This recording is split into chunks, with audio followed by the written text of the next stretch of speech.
Hello, Kaya. Um, kind of a big fan of your posts. Enjoy them. Um, you're one of the voices of reason because, as you and I both know, there's a lot of just insane racist people on both sides who you can't reason with because they're, looped. But in response to your video, and several really, between you and Reindeer, um, I think that it's hard for people to understand that there is a history of distrust that has been established, and it's no fault of anybody's but the whites. I mean, they did this to themselves, and they have established a history, a track record, if you will, of distrust by all races that live there, because it wasn't just blacks. They excluded anybody from even attending, higher education, colleges, to have any kind of opportunity to be a success, to run in politics, to vote. Um, it would be very difficult for me to trust the black race if I had been oppressed like that by blacks, and then just one day they just open a vote up and say, okay, it's all good now. We're all one. Let's just live together in peace. I think people don't understand or can't comprehend the fact that for that trust to happen again, it's going to take some time. Um, and South Africa is very new to democracy. So, in that sense, it's still a learning curve for everybody involved in the process.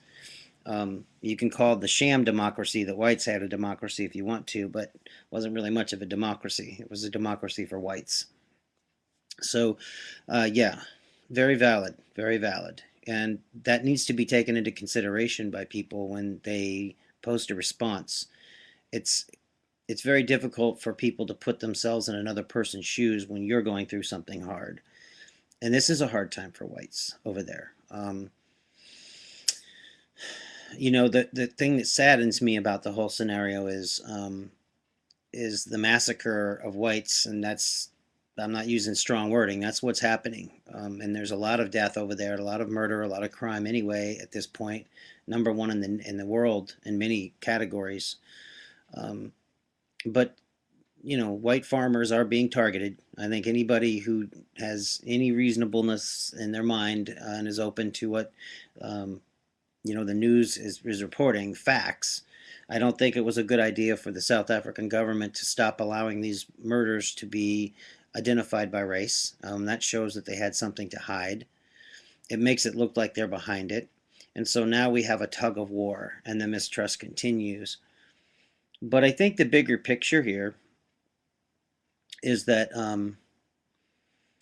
what we do as individual people and as races and then as religions and as political views and as national views and gender views is we tend to look through the little tiny peephole that is our life, and that's how we view the world. And I guess that's kind of normal. It takes effort to expand the peephole into a broad, wide open window view. And it's sad um, that to me, that as a species we are connected. Um, the fact is, we're all made from the same atomic particles. We come from the same place. All the particles in our bodies are created in the stars and the universe.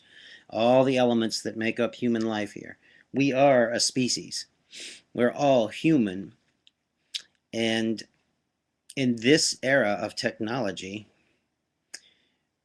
the only outcome is going to be genocide of ourselves. We're going to end up killing all of ourselves if we can't force ourselves to come together, to sit down, have open dialogue, and try to work this out. But you're always going to have crazies who are just off the deep end on both sides of the issues, on all sides of the issues, really, from any race, that are just too far gone to ever sit down and try to reason this out. Um, I really don't feel good about the human species future.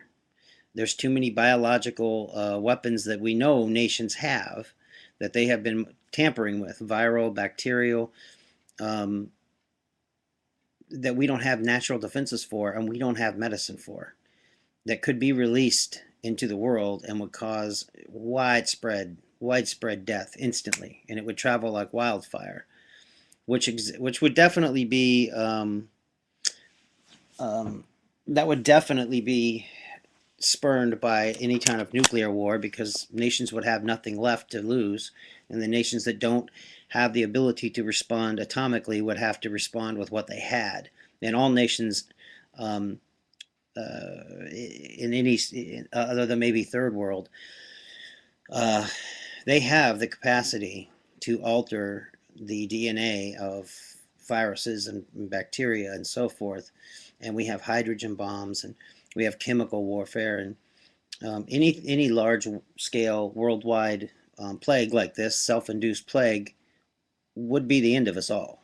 We would not be able to recover as a species. I wish that all people could slow down, could just slow down, take a breath, and try to take the other person's views with respect into mind and think on them. And it's tough. It's tough. I think also too that the whites in South Africa are used to being spoiled, and it's going to take them some time to realize that they're not all that, and that they don't necessarily deserve all the privileges that they think they deserve. That they're just people like everybody else and have to learn. So that this will take some time. If everybody's willing to come to the table, if everybody's willing to stop murdering each other and to stop hating each other, South Africa can become a strong nation. Botswana is living proof of that. Botswana's economy is thriving on a world scale, not just on an African scale. On the world scale, their economy is thriving um, because of their willingness to let all citizens have an equal opportunity to work together to better the nation as a whole. Anytime that you have suppression of one group, it leads to the eventual downfall, and as it did for white apartheid. I mean, and now look at the outcome. Um, and patience needs to be used here by whites and blacks, because blacks weren't allowed the educational process. They weren't allowed to become educated through college, through school, to be in politics, to be involved, to know how to run a country, to know how to run a military efficiently, a police force efficiently in these apartheid nations. They were kept ignorant intentionally.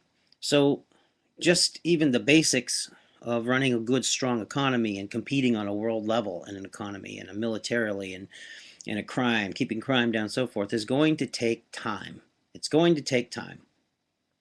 And if both sides could be patient with each other and realize that every person in your country and in any country is a resource that can hinder or help the growth of the country as a whole.